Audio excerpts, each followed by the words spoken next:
दुसरा अतिशय चिंतनीय प्रकार नुकताच समोर आलाय। विचारधारा आणि जनाधार संपलेली भारतीय जनता पार्टी ही येणाऱ्या विधानसभेच्या निवडणुकीत सुद्धा पूर्णतः संपेल, असं प्रतिपादन शिवसेनेच्या उपनेत्या सौभाग्यवती अस्मिताताई गायकवाड यांनी केलंय।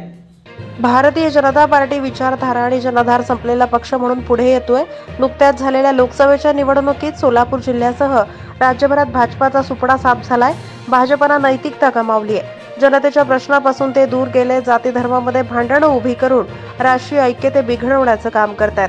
सत्तेसाठी वाटेल ते करून राजकारणाची पातळी घसरवण्याचं काम करतात। त्यामुळे प्रत्येक जिल्ह्यात भाजपच्या चिंतन बैठकीत सोलापूर सारखाच अनुभव येताना दिसणार आहे। सोलापुरात भाजपच्या चिंतन बैठकीत झालेला गोंधळ हे भाजपचे विसर्जन करणार आहे। आगामी काळात देखील अशाच प्रकारचं चित्र भाजपासह महायुती दिसून येईल। जनता भाजपला पूर्णतः कंटाळली, त्यामुळे महाविकास आघाडीचा जनाधार वाढत आहे। शिवसेना पक्षप्रमुख उद्धव बाळासाहेब ठाकरे हे महाराष्ट्रातील सर्वसामान्यांचे प्रश्न, दीनदलितांसह शेतकऱ्यांचे प्रश्न अतिशय खुबीने मांडताना दिसत आहेत। त्यांना प्रचंड समर्थन सुद्धा मिळत आहे। त्यामुळे शिवसेना उद्धव बाळासाहेब ठाकरे पक्ष हा विधानसभेमध्ये अव्वलस्थानी असेल। सोलापूर जिल्ह्यात आम्ही किमान 5 जागेवर आग्रही राहणार आहोत।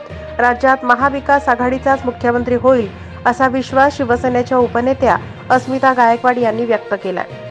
भाजपच्या सोलापूर येथील चिंतन बैठकीमध्ये झालेला प्रकार अतिशय चिंतनीय असून हा प्रकार खरोखर भाजपला आत्मपरीक्षण करायला लावणार आहे। जे भाजपा आपल्या विचारापासून भरकटली आहे। आज बघतोय आपण की ईडी, सीबीआय या यंत्रणांची सगळी भीती दाखवून विरोधी पक्षांना दबावाखाली ठेवणारी, त्याचबरोबर विरोधी पक्ष संपुष्टात यावे यासाठी प्रयत्न करणारी भाजपा स्वतः संपुष्टात येताना दिसतेय। या उलट उद्धवजी ठाकरे साहेब यांचं नेतृत्व अतिशय झळाळताना दिसत असून जसं सोनं जेवढं त्यांनी सोनं जसं चावून सुलाखून निघतं, तसं भाजपने जितका त्रास दिला, जेवढे आमदार फोडले, जेवढे गद्दार या पक्षाशी झाले, तेवढं उद्धव साहेबांचं नेतृत्व झळाळून निघत आहे। आणि आज उद्धव साहेबांचं नेतृत्व हे देशाला तारणारं नेतृत्व आहे। त्याचबरोबर आज इंडिया आघाडीचं जे नेतृत्व आहे ते भविष्य काळामध्ये देशाला तारेल। आणि हे भाजपचे मरणारे पाय जसे खोलाकडे असतात, तसे या भाजपचे पाय आता खोलाकडे जाताना आपल्याला दिसत आहेत।